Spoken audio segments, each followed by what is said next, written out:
उत्तम सुख की प्राप्ति के लिए नेत्रों को बंद कर लीजिए। सुखदायक सामग्री बाहर नहीं है, इसलिए बाहर देखना वृथा है, अनर्थकारी है, दुखकारी है।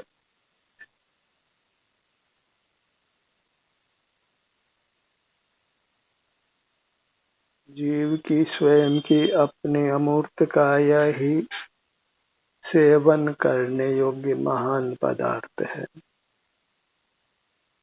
जब जीव अपने ही अमूर्त काया का अंतर्दृष्टि कर सेवन करता है तो फिर उसको बाह्य पदार्थों की आवश्यकता नहीं रहती।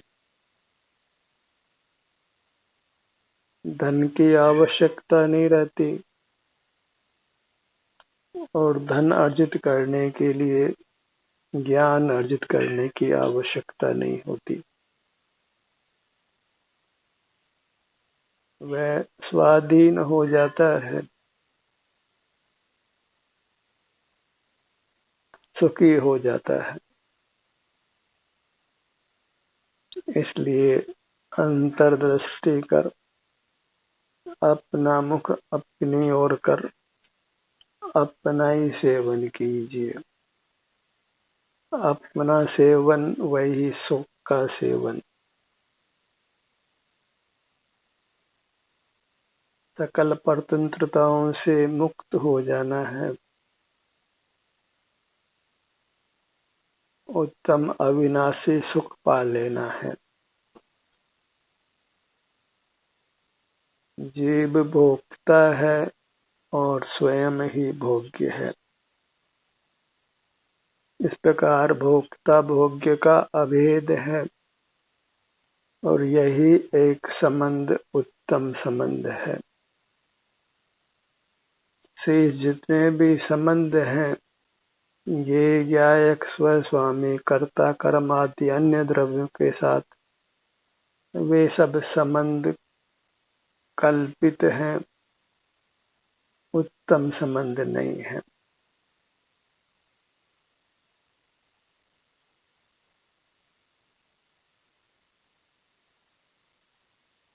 अपने में ही सब संबंधों की रचना मानिए। आप ही भगवान है और आप ही भक्त है। आप ही पुजारी है और आप ही पूज्य है। आप ही सेवक है और आप ही सेवनीय है। इस प्रकार जब जीव अपने से ही संबंध करता है, अपने सन्मुख ही रहता है, तो फिर वह वीतराग रहता है। राग द्वेष उत्पन्न नहीं होते। राग द्वेष उत्पन्न होने के लिए बहिर्मुख होना आवश्यक है, क्योंकि पर पदार्थों के प्रति ही राग द्वेष होता है। क्योंकि पर पदार्थ ही अनुकूल प्रतिकूल होते हैं, सुखद दुखद होते हैं, सुहावने असुहावने अनुभव में आते हैं। और स्वयं तो अत्यंत स्वाधीनता से प्राप्त होता है और सुख देता है, शांति देता है, हमें अमर करता है। मूर्त के शासन से मुक्त करता है। हम फिर अत्यंत स्थिर होकर अपने सुख को भोगते हैं, अत्यंत विश्राम में रहते हैं।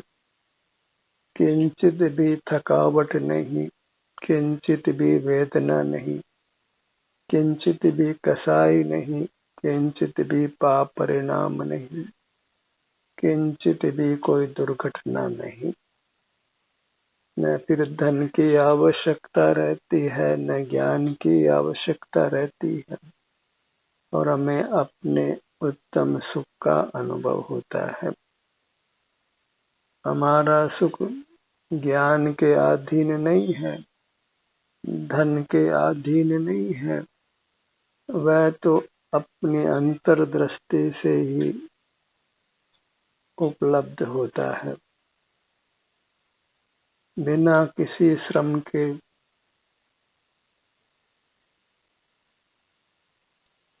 इसलिए अपने ध्यान को बस अपने सिर से पांव तक बना कर रखिए।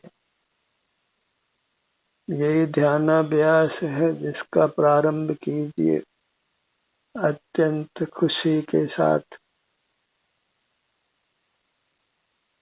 क्योंकि well start is half done. यदि आप प्रसन्नता से, प्रमोद से अंतर्मुख होते हैं तो आधा मोक्ष मार्ग आप तय कर लेते हैं। फिर तो पुनः पुनः वृत्ति स्वमेव अंतरोन्मुख होने लगती है। बहिर्मुख रहना आपको अच्छा नहीं लगता। जीवन में चैन आता है, अमन आता है, शांति होती है, उत्तम स्वास्थ्य की प्राप्ति होती है, शरीर में रोगादि की उत्पत्ति नहीं होती, जीवन सुखमय हो जाता है, कोई दुख के कारण उत्पन्न नहीं होते, अपयश आदि भी प्राप्त नहीं होते। जो अपना सम्मान कर अपने सन्मुख होता है तो स्वतः ही सारा लोग आपको सम्मान करता है। और जो अपने हीन भावना से ग्रस्त रहता है तो फिर वह जगत से भी ठोकरें ही खाता है। जगत उसका सम्मान नहीं करता, उसको अपयश ही देता है, और फिर वह अपने सुख सुविधाओं के साधन भी बाहर से जुटा नहीं पाता है, सर्व प्रकार से दुखी रहता है। इसलिए सुखी रहने की प्राथमिक शर्त है कि अपना सम्मान करिए, रेस्पेक्ट योरसेल्फ, और वह आदर का भाव उत्पन्न हो इसके लिए अंतरोन्मुख रहना आवश्यक है। जब हम अंतर में देखते हैं, अंतर्मुख होते हैं, अपनी दृष्टि को अपने सिर से पांव तक फैलाते हैं, तो हम पाते हैं कि हम स्वयं आनंद के समुद्र हैं, आनंद की खान है। सिर से पांव तक ये हमारा अपना विस्तार है जो अमूर्त है और सुख का बना हुआ है, और जिसके आश्रय से हम निर्विकल्प होते हैं, वीतराग होते हैं, कसाय रहित होते हैं, निष्पाप रहते हैं। और यही वास्तविक धर्म है। अपने सुख का अनुभव करना, शांति का अनुभव करना, स्वस्थ रहना, यही धर्म की सच्ची परिभाषा है। अपने को धारण किए रखना वही धर्म है। धार्यते इति धर्म है। अपने को धारण करना, अपने सन्मुख रहना, अपनी सुख शांति को भोगना, विषयों का सेवन नहीं करना। जब हमें अपने से सुख शांति मिल जाती है तो फिर हमें बाह्य पदार्थों को जानने की, पाने की इच्छा समाप्त हो जाती है। जगत के पदार्थों को हम जानना चाहते हैं सुख के लिए, और जब सुख हमें अपने से मिल जाता है तो फिर जगत के पदार्थों के जानने का कोई श्रम क्यों करेगा? क्यों फिर अखबार पढ़ना है, न्यूज चैनल को देखना है, कहीं इधर उधर देखने क्यों जाना है? क्योंकि ये सब तो हम सुख के लिए ही करते हैं। और जब स्वाधीनता से अपने से युक्त होकर ही सुख मिल जाता है तो वृथा की बाहर की चेष्टाएं, ज्ञान करना, धन अर्जित करना, लोक व्यवहार करना, आमोद प्रमोद के कार्यक्रम करना, इस सब की किंचित भी आवश्यकता नहीं रहती। वह सब विषय कसाय में ही जाता है, उससे आत्मा का अहित होता है, इस जन्म में भी और भविष्य में भी। कभी कहा है, आत्म के अहित विषय कसाय, इनमें मेरी परिणति न जाए। मैं रहूं आप में, आप लीन योग करो हो जो स्वाधीन। मैं अपने में लीन रहूं ताकि मैं कर्मों के बंधन से, मूर्ति के बंधन से मुक्त होकर परमात्मा होकर अनंत काल तक रहूं। जो जीव अपना नाथ होता है, सारा जगत उसको अपना नाथ मानता है, इसलिए उसको तीन लोक का नाथ कहते हैं। परमात्मा वास्तव में किसी बाह्य पदार्थ के स्वामी नहीं है, तथापि लोक के सारे जीव परमात्मा को अपना नाथ, अपना स्वामी मानते हैं। उनको त्रिलोकीनाथ कहते हैं। अपना नाथ यदि आप बनते हैं तो सारा जगत आपको आदर देगा, आपको परमात्मा के रूप में स्वीकार करेगा, आपका आदर करेगा, और आपको उनके आदर की कोई अपेक्षा भी नहीं होगी। वस्तुतः तो आप फिर बाह्य जगत को विषय ही नहीं करते हैं, अपने आनंद के भोग में ही लीन रहते हैं। वही कोई जीव का अति उत्तम स्वरूप है, जिसकी आज हम कल्पना भी नहीं कर पाते हैं। बिना बाह्य जगत को देखे जाने कोई जीव सुखी कैसे रह सकता है, और उसका क्या स्वरूप है, इसकी हमको कल्पना भी नहीं होती। पर जब अंतर्दृष्टि करके हम अपने से युक्त रहते हैं और हमें शांति का अनुभव होता है, तो फिर ऐसे अंतर में अपनी शांति को भोगते हुए परमात्मा होते हैं, ऐसी स्वीकृति स्वमेव हो जाती है और हमें परमात्मा के यथार्थ स्वरूप का निर्णय हो जाता है। परमात्मा के स्वरूप में जो नाना भ्रांतियां चलती है, वह समाप्त हो जाती है। परमात्मा अत्यंत वीतराग है, निर्विकल्प है और अति उत्तम सुख को भोगते हैं। किंचित भी आकुलता नहीं है, किंचित भी पर पदार्थ की उनको आवश्यकता होती नहीं है। वे मूर्त पदार्थ के ज्ञान से रहित होने से ठंडी गर्मी लगती नहीं है। कोई ऑक्सीजन की आवश्यकता नहीं रहती है, कोई भोजन पानी की आवश्यकता नहीं रहती है।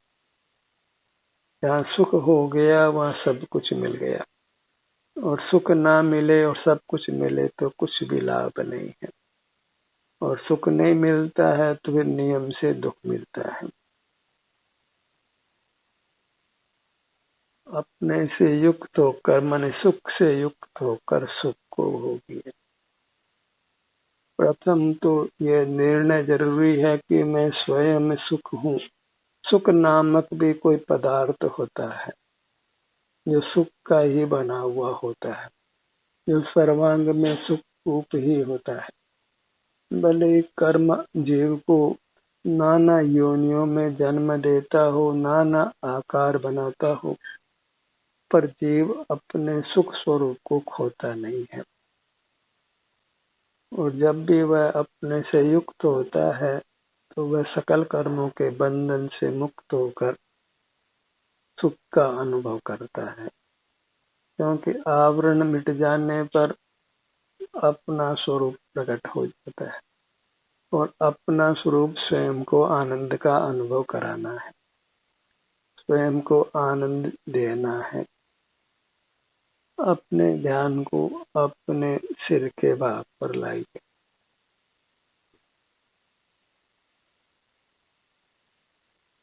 ऐसे ही सिर से पैरों तक हर भाग के हमें सन्मुख होना है।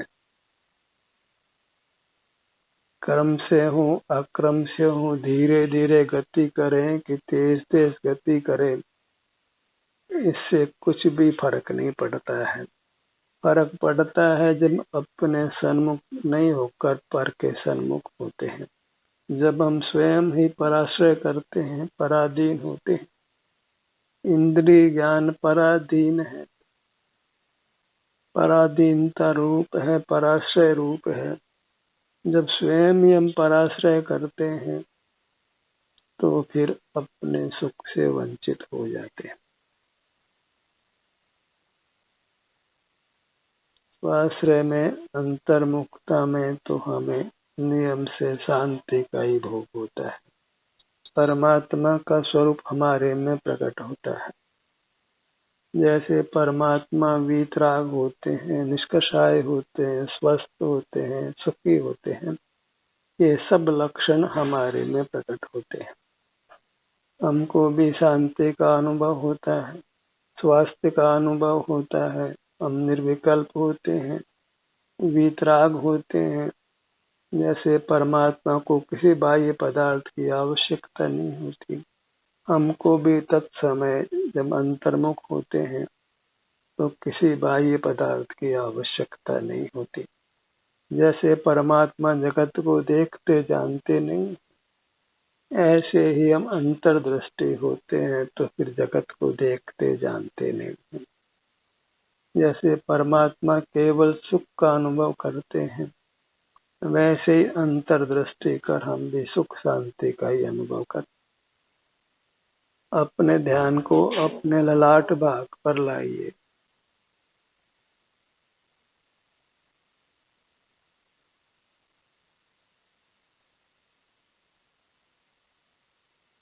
अपने को पाना माने विश्व के सर्वश्रेष्ठ पदार्थ को मानना। अपने स्वामी बनना माने तीन लोक की निधि के स्वामी बनना। जीव एक उत्तम पदार्थ है,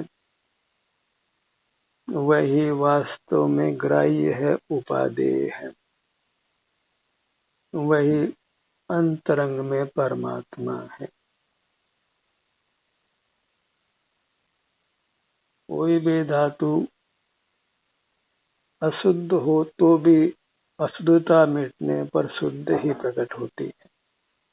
ऐसे ही ये जीव भले ही कर्मों के बंधन से होने से नाना प्रकार के परिणाम को करता हो, नाना आकारों को धारण करता हो, पर जब वह कर्म के संबंध से रहित होता है तो फिर अंतिम शरीर के आकार परम सुख के अनुभव रूप ही रहता है।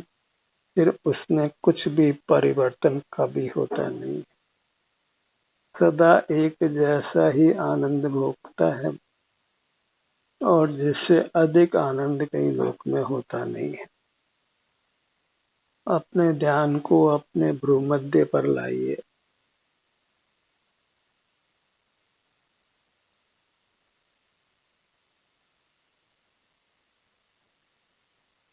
अपनी महिमा जानकर अपनी महिमा में लीन रहना है, अपने सन्मुख रहना है। जब कभी कोई बाहर का काम नहीं हो तो तत्काल ही अंतर्दृष्टि करिए, आंखें बंद करिए और अपने ध्यान को इस आनंद समुद्र से अपनी मूर्त से जोड़ दीजिए और फिर आपको आनंद का अनुभव होने लगेगा। फिर किसी बाह्य पदार्थ की आवश्यकता नहीं रहेगी। आप अत्यंत स्वतंत्र होंगे, वही परमात्मा दशा का कारण होगा। अपने दोनों नेत्रों के भाग पर आइए।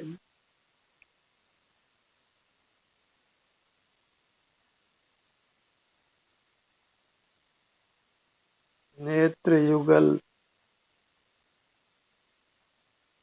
मोक्ष मार्ग में हम अपने छोटे छोटे स्थान पर जाकर अपने शांति को भोगते हैं। अपने अंगों पर जाकर, अपने उपांगों पर जाकर थोड़े थोड़े प्रदेशों से, थोड़े थोड़े स्थान से जो युक्त होकर निर्विकल्पता को भोगते हैं, शांति को भोगते हैं और इस प्रकार अपने काया को कर्मों के बंधन से मुक्त करते हैं। और जब कर्मों का बंधन नहीं रहता तो फिर कोई रोग भी नहीं रहता। हम अत्यंत स्वस्थ होते हैं, सुखी होते हैं। कर्णयुगल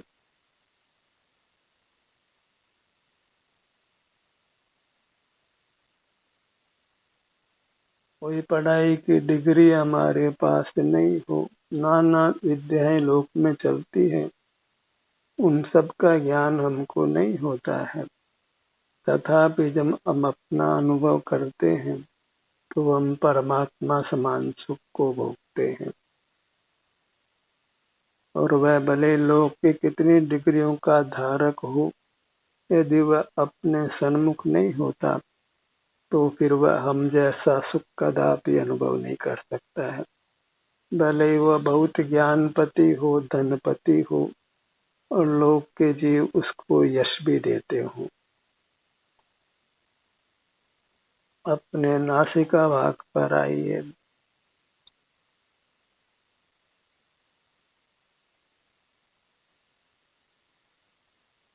बचपन से ही हम अपने सब अंगों से परिचित रहते हैं, क्योंकि हमें अपने सब अंगों में सुख या दुख रूप संवेदना होती है।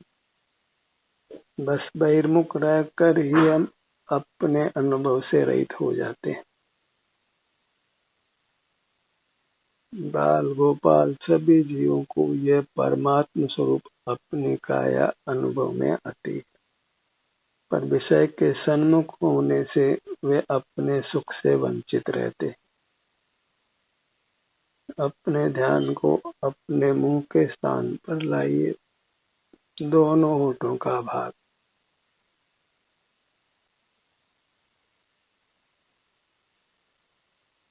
जो भी संवेदना मिलती है उस संबंध में अच्छा बुरा ऐसा विकल्प नहीं करिए, क्योंकि जब अपने सन्मुख हुए हैं तो ये एक उत्तम कार्य ही हुआ है, लोकोत्तर कार्य है। इससे श्रेष्ठ कार्य तीन लोक में नहीं है। वास्तव में तो इस कार्य की उपमा लोक में नहीं है। मुख के भीतर आइए, तालु भाग को अनुभव में लीजिए।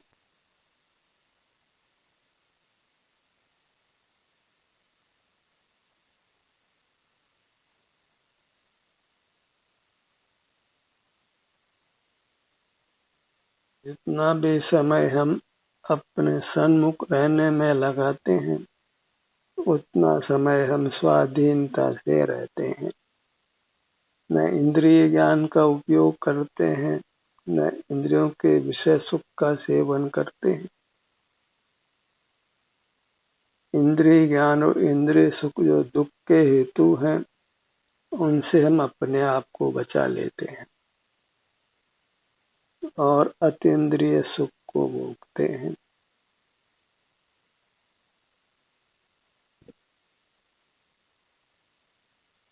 अपने ध्यान को अपने हृदय स्थान पर लाइए।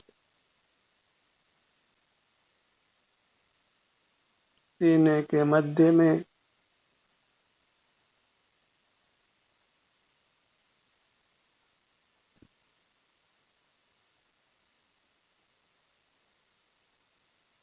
जहाँ जैसी भी संवेदना प्राप्त होती है, हमें उसको स्वीकार करना है, क्योंकि वह हमारी रचना है, हमारा स्वभाव है, हमारी अवस्था है और इस कारण से वह हमारा अपना भोग है और उसमें पर की साई नहीं है, पराधीनता नहीं है।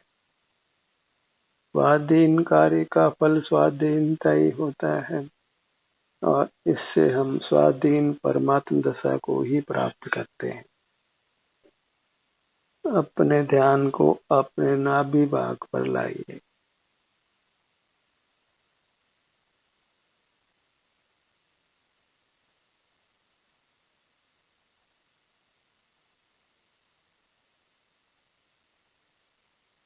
श्वसन क्रिया का आधार पेट का फूलना और सिकुड़ना, आगे पीछे आना, उसका एहसास करिए।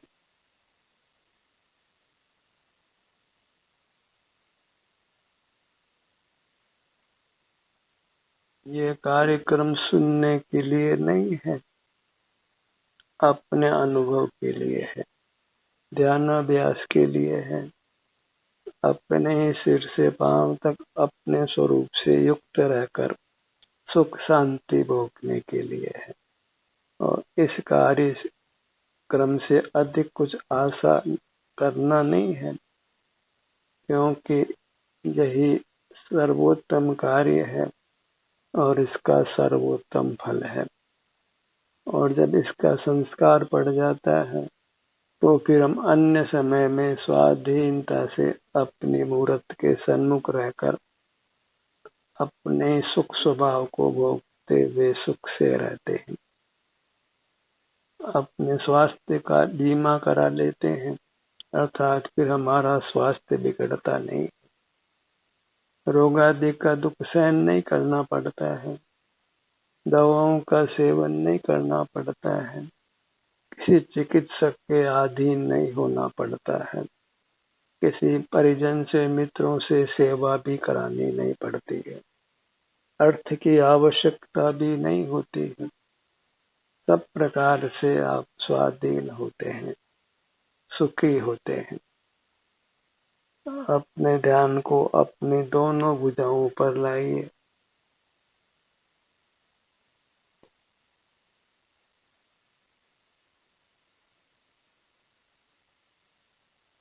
यह तो हम बड़े बड़े स्थानों से अपना को लक्ष्य में ले रहे हैं। वास्तव में जब भी हमारे पास समय हो तो अपने छोटे छोटे विभाग करते हुए अपने को अनुभव में लेना है। जैसे हर अंगुली को अनुभव में लेना,